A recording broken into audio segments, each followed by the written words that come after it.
Graças a Deus. Boa noite, pessoal. Como foi o dia de vocês? Agitado? Muito cheio de conversas boas. Tivemos um bom tempo para nos entreter, nos divertir, né? Hoje foi um dia especial para mim. Eu fiz alguns amigos que eu pretendo carregar pelo resto da vida. Amigos com os quais a gente compartilha a fé, os desafios da caminhada e uma sede.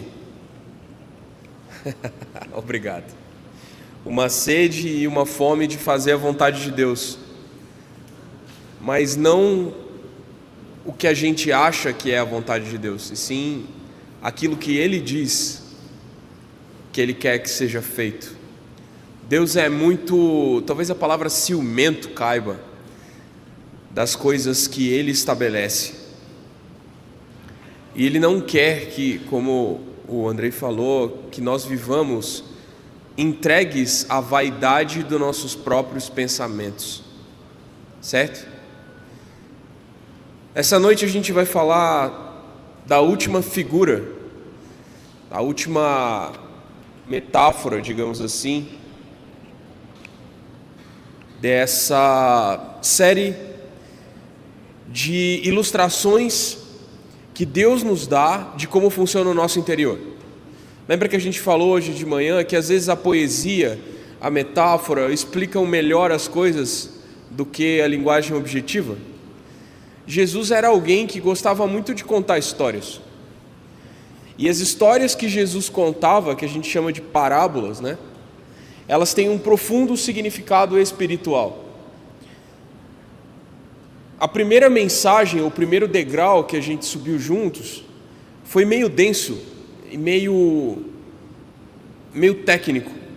O segundo expôs e trouxe luz para a condição do nosso coração. E o terceiro vai trazer a seguinte pergunta: se algo fosse plantado no seu coração, isso daria fruto? Eu queria que você agora entrasse nessa ideia. A gente já viu o coração como a fonte da vida, certo? Que é profundo, difícil de sondar. A gente já viu o coração como o tesouro do homem, que dentro dele tem coisas boas e coisas más, e você tira de dentro dele aquilo que está iluminado ou aquilo que está escuro, certo? E hoje a pergunta que o Senhor quer fazer para vocês é: eu posso colher frutos do seu coração?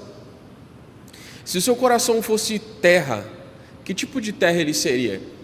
E aí, vocês vão acionar o automático de vocês, porque a maioria de vocês aqui fez salinha de crianças, ou eu não sei como chama na igreja de vocês, escola bíblica dominical para kids, não sei. Vamos chamar de salinha? Você chama de salinha? Vamos chamar de salinha. E todo mundo já ouviu essa história na salinha, que é a história do bom semeador, né? O semeador que saiu semeando, aí uma sementinha caiu na beira do caminho, uma sementinha caiu no solo rochoso, uma sementinha caiu nos espinhos, mas teve uma sementinha que foi muito sortuda, e ela caiu numa boa terra. Não é assim que a gente conhece a história? Quem conhece essa história? Eu quero saber. Meu Deus do céu, parábolas de Jesus, gente. Isso é 20 anos de curso, galera. Vamos trazer a memória de vocês. Cadê as Bíblias aí? Levanta a Bíblia para eu ver. Vamos ver a Bíblia. Meu Deus do céu. Mateus capítulo 13. Mateus 13, versículo 3, fala assim: Jesus contou várias parábolas como esta. Um lavrador saiu para semear. Enquanto espalhava as sementes pelo campo, algumas caíram à beira do caminho. As aves vieram e as comeram. Outras sementes caíram em solo rochoso, E não havendo muita terra, germinaram rapidamente. Mas as plantas logo murcharam sob o calor do sol e secaram, pois não tinham raízes profundas. Outras sementes caíram entre espinhos, que cresceram e sufocaram os brotos. Ainda outras caíram em solo fértil e produziram uma colheita 30, 60 e até 100 vezes maior do que a quantidade semeada. Quem é capaz de ouvir, ouça com atenção. Então, fala aí para quem está do seu lado. Quem é capaz de ouvir, ouça com atenção. Aí Jesus pegou e jogou o microfone, né? E saiu. Aí os discípulos chegaram para ele, mestre, então, o senhor não podia explicar para a gente o que era a parábola lá? Aí o Senhor falou, peraí, vocês estão andando comigo já tem tanto tempo, vocês entendem o que eu falo? Quando eu vou falar com as pessoas que não são meus discípulos, eles vão ouvir historinhas. Mas para os meus discípulos eu vou contar a verdade, eu vou falar direto. E aí, algumas parábolas de Jesus, Jesus não explicou o que quer dizer, ele só mandou a parábola e saiu. Mas essa aqui, a partir do versículo 18, Jesus traduziu essa parábola para nós. E olha o que fala. Agora ouçam a explicação da parábola sobre o lavrador que saiu para semear.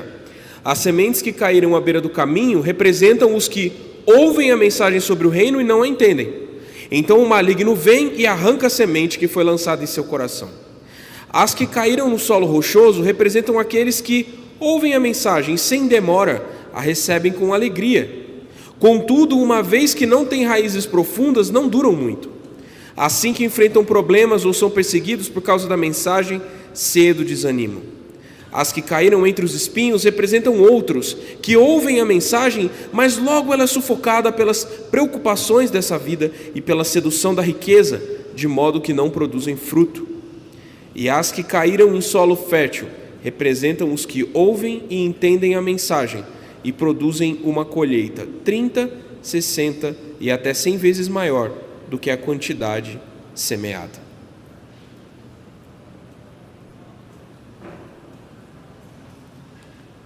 Essa é a parábola que a gente chama de parábola do semeador. E para você entender bem ela, você poderia ler comparando as 3 vezes que ela aparece. Ela aparece em Mateus, em Marcos e em Lucas. E em cada uma das vezes que essa parábola aparece, alguns detalhes diferentes complementam o entendimento da história. Certo? Em primeiro lugar, o que é o semeador? Quem é o semeador? Jesus, ele vem como alguém que lança sementes na terra do nosso coração, como um semeador. E o nosso coração recebe a semente do Evangelho, certo? Até aí a gente ainda está concordando com essa linha, ok? O que é a semente que Jesus fala para nós? É a palavra do reino. Todas as vezes que você vai ler a Bíblia, todas as vezes que você ouve uma pregação, você tem a oportunidade de receber uma semente em você. Por que Jesus chama de semente? Porque a semente não é um fim em si mesmo. Você já parou para pensar que toda semente tem um objetivo? Qual é o objetivo da semente? Qual que é o objetivo da semente? É ser bonita? O objetivo da semente é ser coloridinha? É virar comida de alguém? O objetivo da semente é se multiplicar, certo? O objetivo da semente é dar fruto. O objetivo da palavra de Deus não é chegar em você e ficar na sua memória como um dia em que você ouviu uma mensagem muito top. E você falou assim: nossa, aquele dia eu fui lá e ouvi uma mensagem muito top. Como assim? Não, foi top. Eu lembro até de umas paradas que ele falou lá. Mas não produz fruto. Fruto é uma atitude que a palavra provoca em você. A gente ouviu muita coisa nesses dias e ainda vai ouvir mais, graças a Deus, através dos louvores, das orações, da palavra dos pastores. Mas se você sair daqui sem a disposição de mudar as suas atitudes, a palavra não vai alcançar o objetivo dela. O objetivo da palavra é mudar você, é mudar o tipo de ação que você tem. Se você era teimoso, quem aqui se considera teimoso? Se você era teimoso, que você não seja mais, mas seja obediente. Quem aqui se considera arrogante? Soberbo? Que você não seja mais, mas aprenda a ser humilde. Se você se considera desatento e trata as coisas de Deus com pouca importância, Deus quer dar um outro fruto no seu coração. Ele quer semear em você foco. Certo? Agora deixa eu fazer uma pergunta. Tem algum problema com a semente? Tem algum problema com a semente? Em todas essas coisas, a gente leu, não leu? A gente leu a parábola e depois leu a explicação. Algum momento a semente é culpada por não haver fruto? Sim ou não? Então tem algum problema com a palavra de Deus? Desde que a palavra seja pregada, e o que está sendo pregado é a palavra de Deus, não é ela que deixa de frutificar. Concordam comigo? Então, se não está havendo mudança no seu caráter, e você não está dando frutos do Espírito, como Gálatas 5 narra, ou fruto do Espírito, o problema não é com a mensagem. O problema não é com a pregação. Pode acontecer, Deus livre vocês e amém disso, de vocês receberem um outro evangelho, que não é a semente do reino.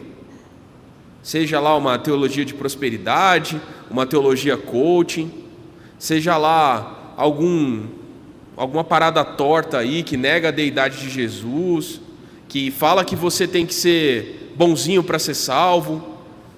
Essas coisas. Se isso chegar, identifica logo, não é a semente do reino. Mas se o que está sendo pregado para vocês é saudável, se o que está sendo pregado para vocês, eu não queria, tadinho. Se você está ouvindo a palavra do reino e não está havendo mudança, há algo errado com a terra.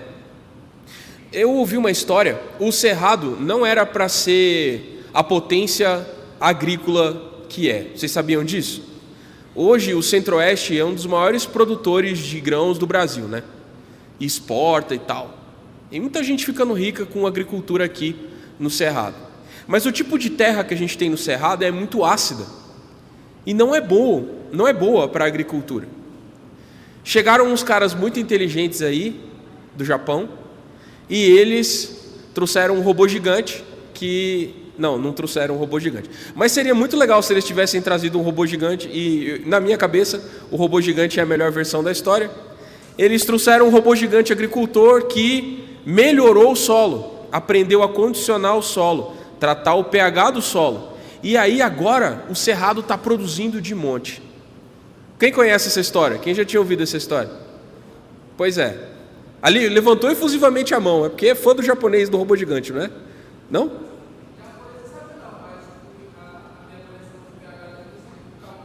Isso, tratamento da terra com calcário. Eu ouvi que foram os japoneses e eu gosto dessa versão. Talvez seja correta. Se não está frutificando, precisa tratar o solo, certo? Certo? Então vamos conhecer alguns tipos de solo aqui. O primeiro tipo de solo é o solo na beira do caminho. Vocês já tentaram plantar alguma coisa no cimento? Dá para nascer alguma coisa no cimento? Dá ou não dá? Cara, dá. Você já viu rua? Cara, nasce planta no asfalto.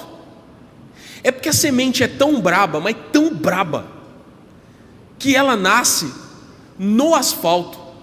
Ela quebra o chão para nascer. Mas não é saudável. Ela não frutifica bem. E nessa história aqui, logo que a semente caiu, vieram aves e comeram. E Jesus nos diz que essas aves são o maligno. Essa aqui, todos esses solos, tem a ver com a atenção que você dá à palavra. Se na hora que a palavra está sendo falada para você, você se distrai, logo ela é arrancada de você. Se enquanto eu estou falando aqui, você está consultando o seu celular, em vez de prestar atenção no que está sendo dito, você não abriu a Bíblia para ler o versículo, ou você está olhando para um outro lugar, ou você está pensando em uma outra coisa, é como se a semente tivesse caído na beira do caminho. Na beira do caminho passa muita coisa, não é? Se é um caminho, passa muita coisa. E quanto mais coisas passam, mais duro vai ficando. E a semente não consegue entrar no coração. Esses são os distraídos. Aqueles que não guardam a palavra. Muitas vezes nós somos assim. É ou não é? O culto está rolando e você está em outro lugar. E aí vem o maligno e rouba a palavra do seu coração. Você nem lembra do que foi pregado. Já aconteceu isso com vocês? Você voltar para casa e nem lembrar do que foi dito? Aí você fala, como é que foi o culto? Foi top, muito top. Mas você não sabe dizer o que foi pregado. Deixa eu perguntar para vocês, o que você tem que fazer se o seu coração é muito distraído? O que você tem que fazer? Se aparece muito passarinho no seu coração, arruma um espantalho, certo? Concorda? Você precisa espantar os passarinhos? Às vezes a gente precisa ter disciplina na hora de ler a Bíblia. A gente precisa de disciplina na hora de ouvir a palavra. Se você é uma pessoa que tem dificuldade de foco, crie artifícios para estar sempre prestando atenção. Vou dar um exemplo prático para vocês. Anote a pregação. Se você tem uma cabeça de passarinho que está sempre voando, traga um caderno e uma caneta. E não use o seu celular para fazer isso. Sabe por quê? Porque o celular aparece notificação toda hora e você não vai botar no modo avião. Você vai querer ver quem foi que curtiu sua foto no Instagram. Você vai querer ver as novas novidades do seu grupo maluco da família no Zap. Certo? É importante você prestar atenção na palavra. Não despreze a semente. Não despreze a semente. Porque ela é santa. A palavra é santa. Você já parou para pensar que a mensagem do Evangelho é santa? E que na hora que a palavra está sendo pregada, você está sendo semeado para a glória de Deus, e frutos do reino vão vir do seu coração se você guardar essa palavra? Pense nisso.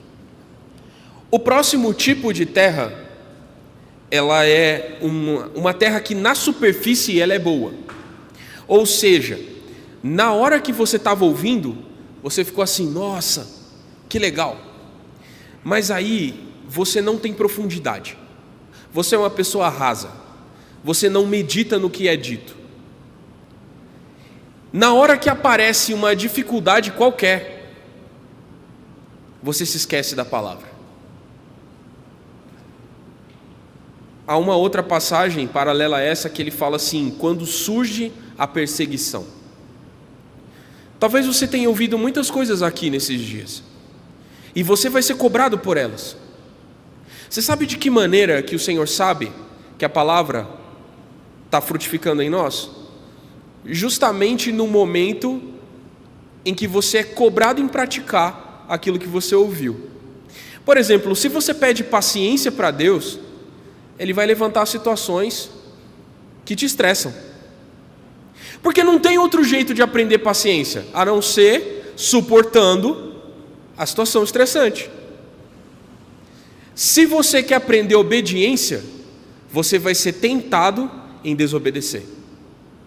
Todas as vezes que você ora para o Senhor, Senhor, me ajuda a entrar na palavra, me ajuda a aprender essa palavra, vai vir sono, vai vir distração, vai vir a pessoa que está do seu lado querendo te contar uma novidade.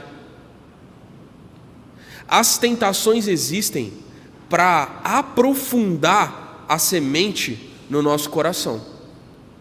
Mas quando nós nos escandalizamos, ou seja, quando nós cedemos e escolhemos o caminho mais fácil, é como se essa semente tivesse encontrado uma rocha e ela não conseguisse aprofundar as raízes. Quando você olha para uma árvore muito alta e muito frondosa, muito bem sucedida, tenha certeza que o que ela tem de copa, o que ela tem para cima da terra, ela tem também para baixo. É ou não é? Como vocês são? Vocês são pessoas profundas? Ou vocês são pessoas rasas? Não há como dizer. Não há como eu conhecer vocês de olhar. Porque olhando daqui, vocês são todos lindos, todos obedientes, todos incríveis. Calma que vem. Olhando daqui, que vocês saem daqui, que a semente do reino é testada em vocês. Como você é no seu quarto, no seu WhatsApp, no seu Instagram, no seu TikTok, sei lá. Como você é da terra para baixo. A semente da palavra consegue encontrar espaço para aprofundar na sua vida? O que é legal dessa plantinha é que ela até nasceu. E você saiu do culto top, empolgadaço. E você falou assim, não, agora vai. Eu vou, vai ser tudo diferente. Vou chegar em casa, vou arrumar minha cama, vou beijar minha mãe antes de dormir, vou tratar bem o meu cachorro. Mas diante da primeira adversidade, você não é perseverante. E você não frutifica.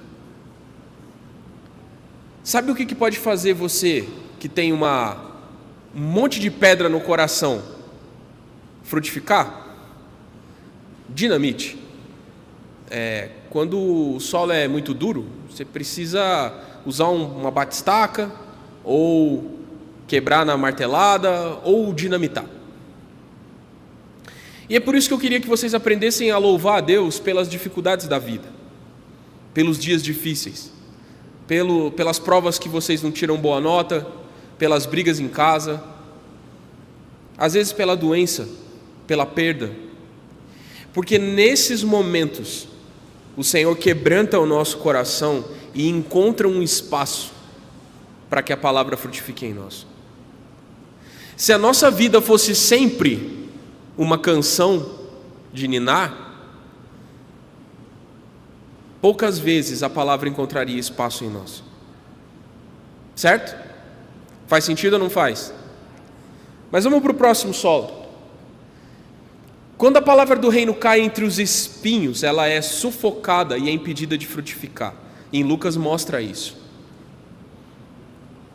Espinhos, Jesus fala que são os cuidados do mundo e a fascinação das riquezas. Quantos de vocês aqui querem ser ricos? Pode levantar a mão. Eu quero ser rico. Deixa eu fazer uma pergunta. Você quer ser rico para quê? Não, eu quero uma resposta coerente. Me convença de que ser rico é uma coisa boa. Paulo fala que os que querem enriquecer caem em muitas tentações. Desejar a riqueza é um pecado. Enriquecer não é. Ter recursos não é. Mas desejar a riqueza desse mundo pode fazer com que haja uma competição no seu coração. A palavra do reino foi pregada para os pobres. E não foram os ricos desse tempo que receberam Jesus. Porque eles não precisavam de nada. O salvador deles era o Bitcoin. Quer dizer, atualizando, né? Porque o Bitcoin já caiu também, então, sei lá. A palavra do reino, ela não pode encontrar competição no seu coração. É fácil falar de riqueza, dinheiro. Mas existem outras riquezas que competem com a palavra do reino pelo espaço no seu coração. A vaidade é uma delas. E quando a gente fala de vaidade, é fácil acusar as meninas, porque elas são evidentemente mais vaidosas. Se produzem mais, gastam mais com roupa e etc, etc. Mas os garotos são muito vaidosos também. Eles são vaidosos, atenção no que eu estou falando aqui. Eles são vaidosos, por exemplo, de ter a atenção das meninas.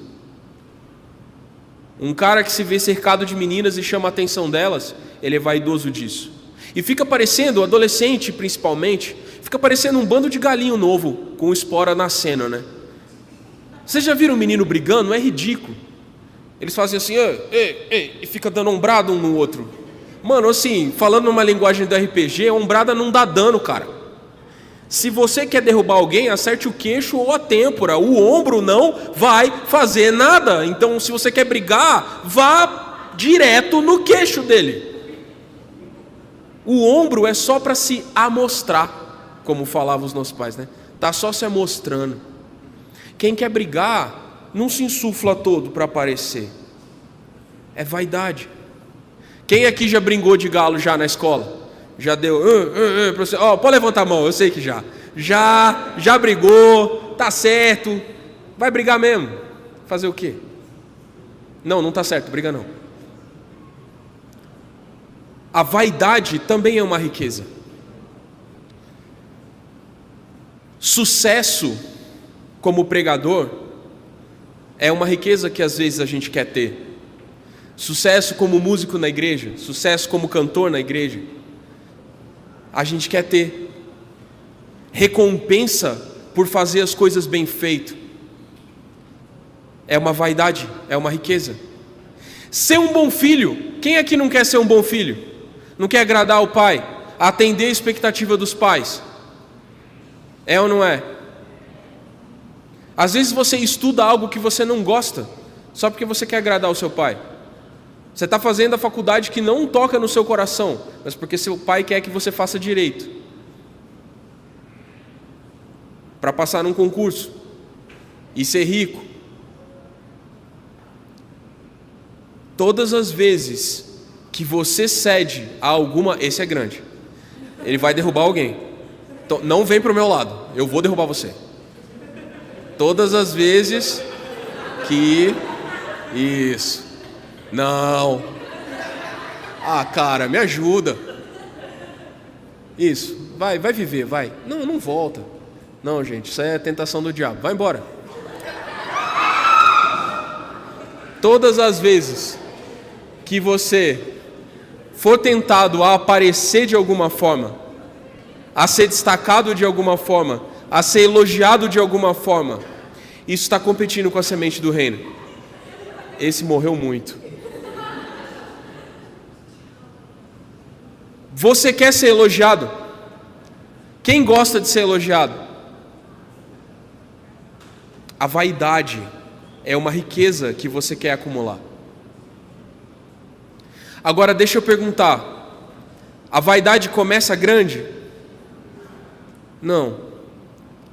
ela é uma coisa que cresce junto com a semente do reino. E quanto mais a vaidade cresce, menos frutos no reino você dá. Compreende isso? Agora uma pergunta: o problema está na semente? Não. O problema está onde? No solo. Quanto que você alimenta a vaidade do seu coração? Os seus sonhos vazios, as suas ilusões de riqueza, as suas ilusões de grandeza? É uma pergunta séria. Quantos dos seus planos incluem a vontade de Deus e a glória de Deus? Se o Senhor agora te pedisse tudo para te enviar para o campo missionário, você consideraria isso sucesso ou não? Você largaria tudo para servir ao Senhor? Quem aqui sonha em dar a vida pelo Evangelho? Se esse é o seu sonho, você vai ser cobrada por ele. E tomara a Deus essa semente dê muito fruto. O último solo é um solo em que a palavra não encontrou competição. Não fala nada de especial sobre ele, só fala que ele era bom. O solo era bom. Às vezes, a gente fica querendo descobrir o que é que Deus gosta. Quando a gente leu em Atos, na mensagem passada, que Deus tem um coração e que Davi era um homem segundo o coração de Deus, a gente fica pensando, o que Davi fez para que Deus gostasse dele, não é? Qual que era a característica especial que tinha naquele coração que Deus achava bom? Vocês já fizeram essa pergunta? O que é que agrada a Deus? O que Deus vê no coração que Ele gosta? Porque a gente olha para algumas pessoas e a gente vê que parece que Deus gosta daquelas pessoas, não é? Parece que Deus se agrada de um e de outro. Por quê? Você fica tentando achar motivos para Deus gostar de alguém e não gostar de você. Mas deixa eu te falar uma coisa: Deus ama corações puros. Corações puros são limpos. Terras puras são limpas. Deus não escolhe pessoas porque elas são especiais. Ele escolhe pessoas que são puras de coração para poder fazer a semente frutificar.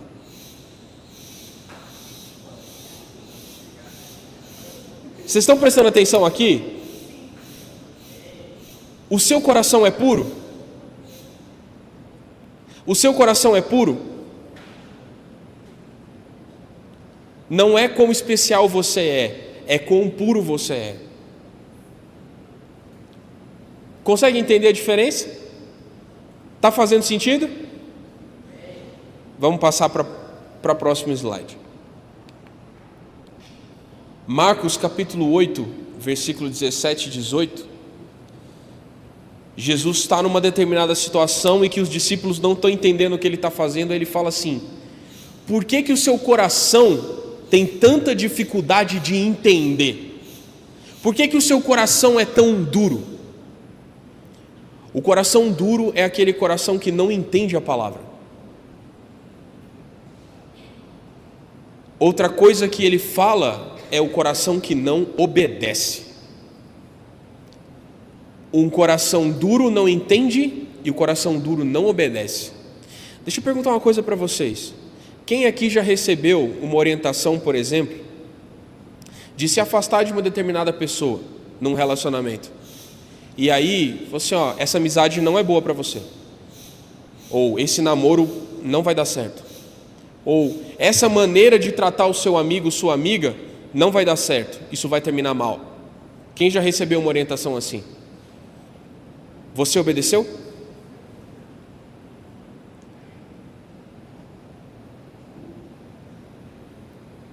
Quais as consequências de não obedecer?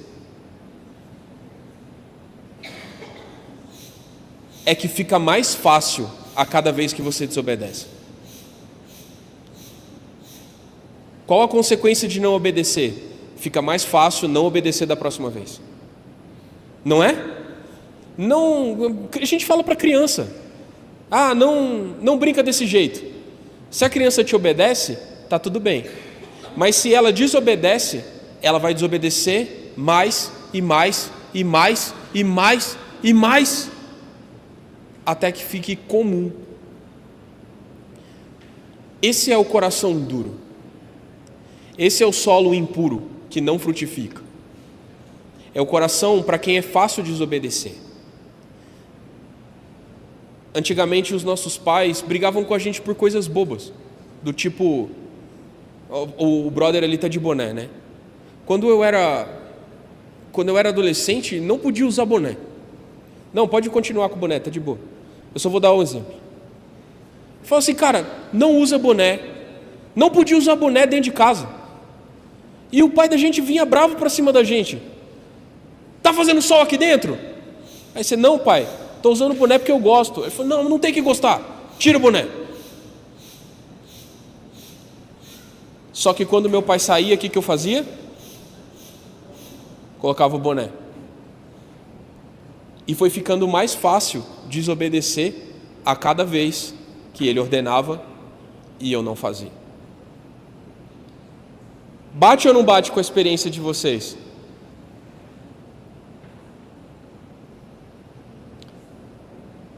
Eu acho que o problema de vocês não é falta de palavra, é falta de obediência. O nosso problema não é falta do evangelho, não é falta de instrução, não é falta de ensino. Nós somos uma geração indesculpável diante de Deus. Sabe por quê? Muitos dos nossos pais e dos nossos avós não receberam instrução de leitura. Quem aí tem um avô analfabeto? Meu avô era semi-analfabeto, ele morreu semi-analfabeto. Ele não podia ler a Bíblia como eu leio. E mais, não tinha tanto teólogo assim, de boa qualidade, lançando livro em português. Não tinha. E mais, não tinha tanta gente disposta a ensinar a verdade no YouTube. Não tinha YouTube. O acesso não está muito fácil? Não tem muita gente disposta a te ensinar a palavra? Você tem na sua igreja pessoas que cuidam de você. Você vai para casa, você tem influenciadores de teologia no Instagram. Você tem pessoas ensinando a palavra no YouTube. Tem muita gente falando bobagem, mas tem muita gente falando coisa boa. E vocês sabem que tem gente séria. O problema não está na semente, o problema não está no acesso, o problema está na falta de obediência. A gente teima porque quer, e quanto mais o tempo passa, mais duro fica o nosso coração. Certo? Está fazendo sentido o que eu estou falando?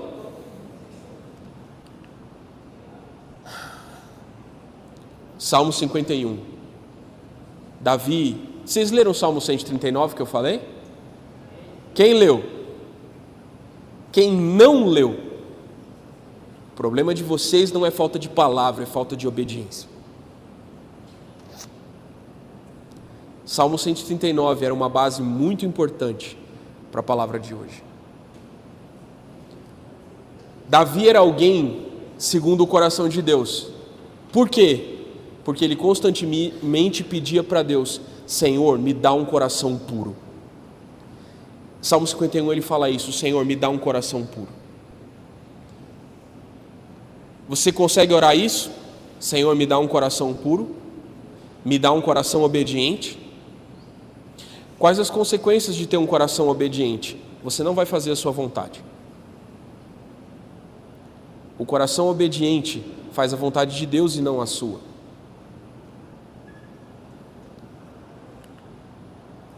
Mas eu quero dar uma boa notícia para vocês, porque até agora eu só bati. Quem está com a Bíblia aí e consegue achar Ezequiel?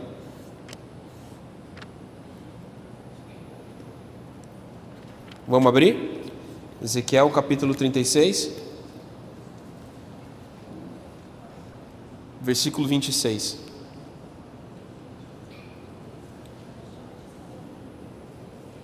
Podemos ler juntos? Eu lhes darei um novo coração e colocarei em vocês um novo espírito. Removerei seu coração de pedra e lhes darei um coração de carne. Quem é o maior interessado no seu coração? Quem é o maior interessado no seu coração? É Deus, não é? Se você pedir ao Senhor, e se você se sentiu acusado, se você se sentiu tocado, se por alguma razão essa palavra que foi dita nesses dias colocou uma luz sobre você e você viu os seus erros, não deixe para depois. Faça agora essa oração. Senhor, eu preciso de um novo coração. Você quer um novo coração? Peça ao Senhor.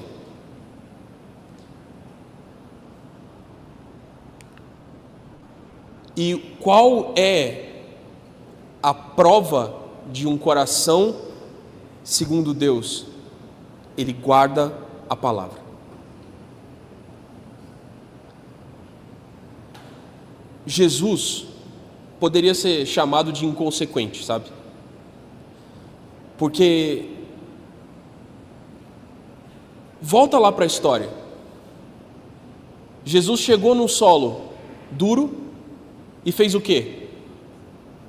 Fez o quê? Pulou para o próximo? O que ele fez? Jogou semente. Ele chegou num solo cheio de pedras. O que ele fez? Não, eu vou trabalhar com gente boa, não quero trabalhar com esses trastes não. Não, Jesus jogou semente. Ele chegou num solo cheio de espinhos, o que ele fez?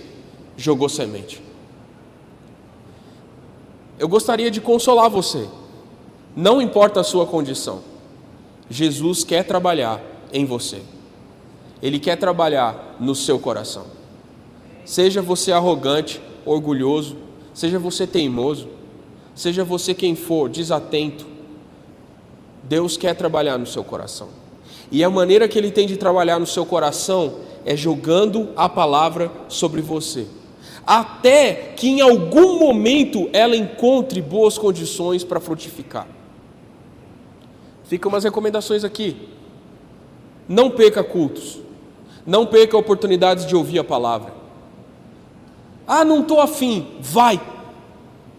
Pega esse seu corpo preguiçoso e leva até o lugar em que Deus vai falar com você.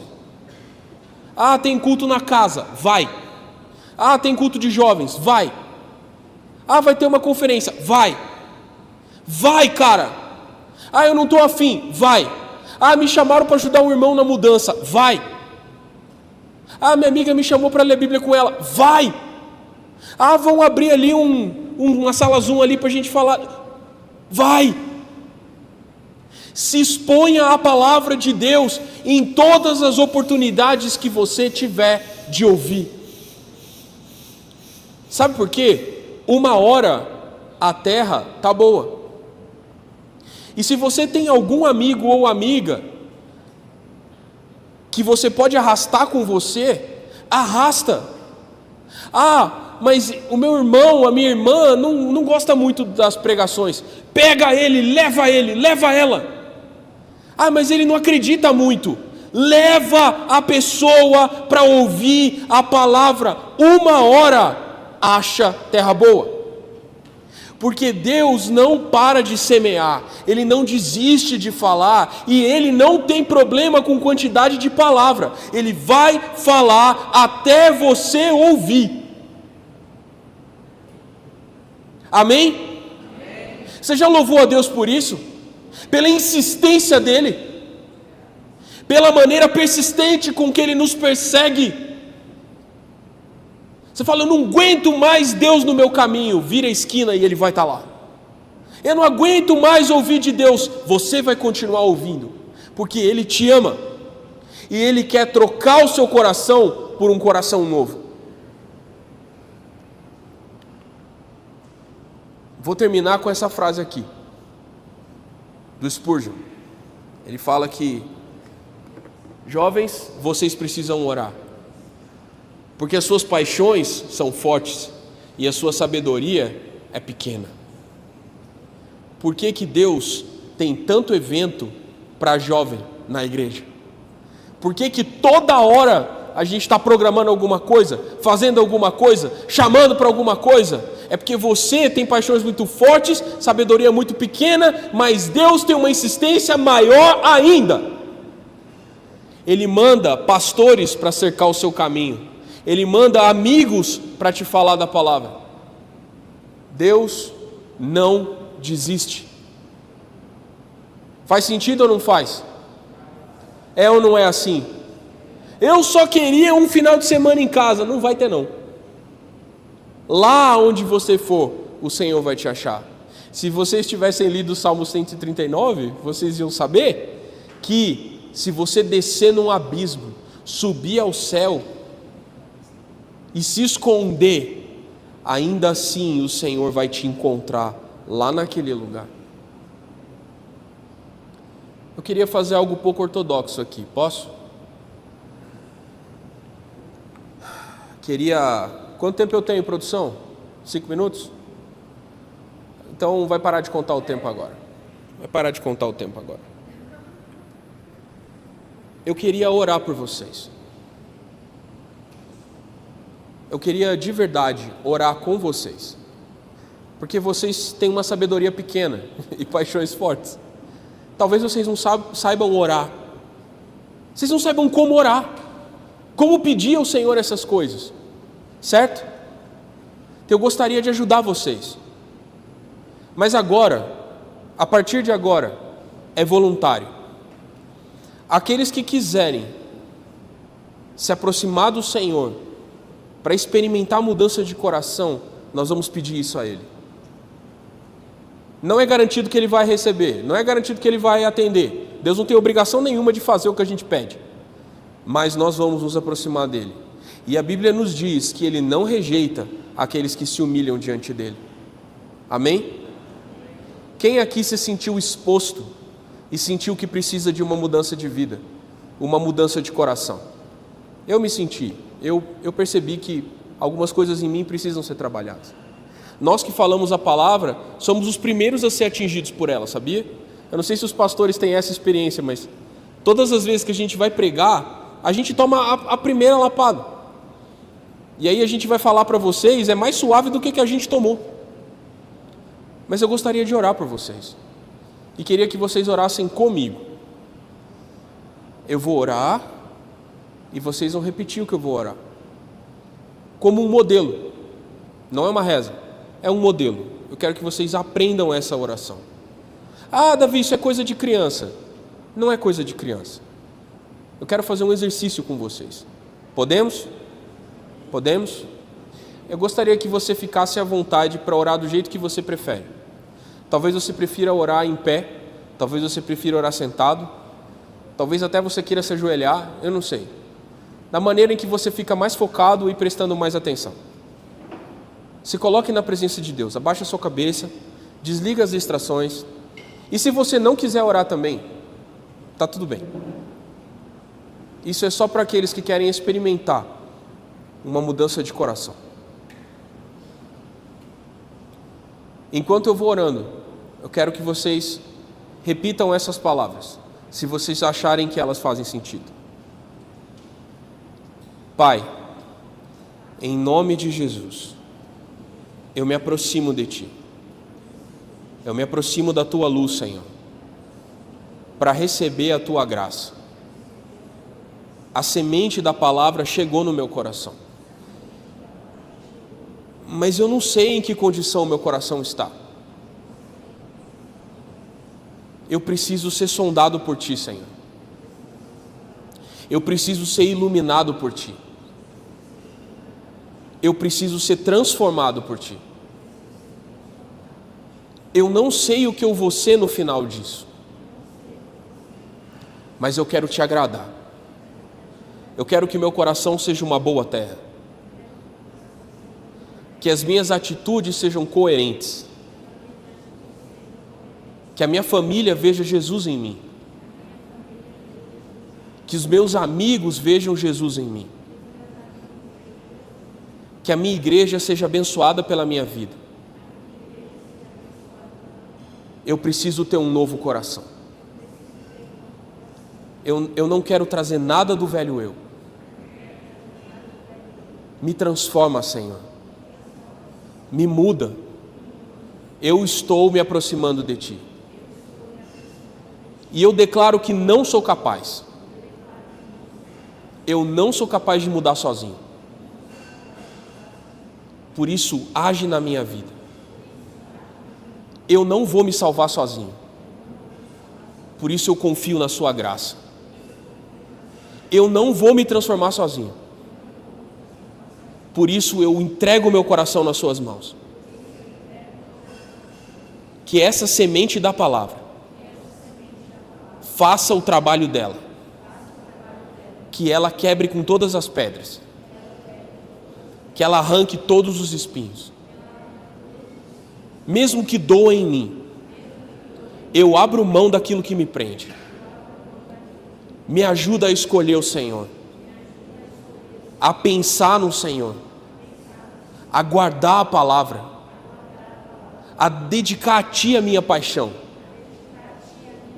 Muda o meu coração, Senhor. Enche o meu coração com a Tua vida.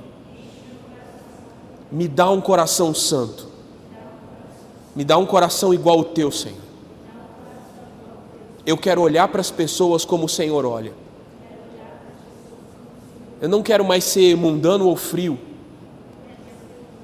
Eu quero ser santo. Eu quero experimentar a Tua vida. Eu quero experimentar a Tua graça. Eu quero ter um coração que frutifica muito. Fazer parte de uma geração de coração santo, onde o Senhor pode prosperar. Me transforma, Senhor. Agora, a partir desse momento, a oração é de vocês. Se vocês quiserem confessar pecados, façam isso. Se vocês quiserem contar para o Senhor algo que você estava tentando esconder, conte. Se você acha que tem alguma coisa que ainda precisa ser mudada, faça isso. Ore mais. As suas paixões são muitas e vocês precisam orar mais. Consagrem seu coração ao Senhor. Consagrem seu coração ao Senhor. Entreguem para Ele.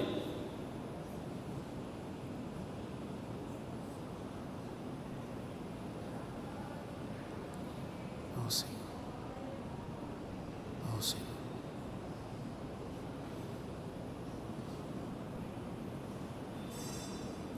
Agora vocês consagrem os planos de futuro de vocês ao Senhor. Peçam ao Senhor que livrem vocês de toda a fascinação da vaidade, de toda a fascinação da riqueza, que deem para vocês um coração que busca o reino em primeiro lugar. Orem isso ao Senhor. Orem com intensidade, orem com atenção, orem com profundidade. Não desistam dessa oração, se agarrem a ela e continuem orando. Cavem mais fundo o coração de vocês.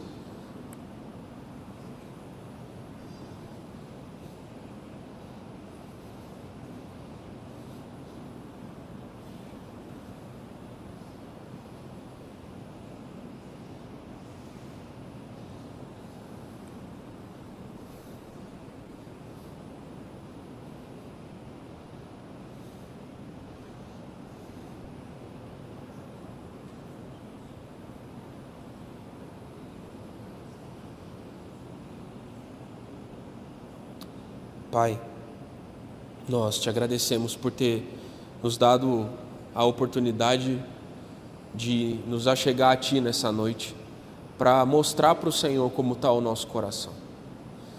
Não é, Senhor, como se o Senhor não soubesse, mas é que nós queremos voluntariamente abrir para o Senhor a nossa vida, abrir para o Senhor a nossa história, abrir para o Senhor o nosso coração e pedir ao Senhor que trabalhe em nós de maneira profunda, Senhor. Ganha o nosso coração para Ti, até que ele seja completamente Teu, Senhor, até que não haja disputas, até que não haja mais ninguém ocupando o trono do nosso coração. Santifica-nos, Senhor, e frutifica-nos. Ajuda-nos a frutificar para o Senhor. Consolida essa palavra no coração desses jovens. É o que nós pedimos em nome de Jesus. Amém.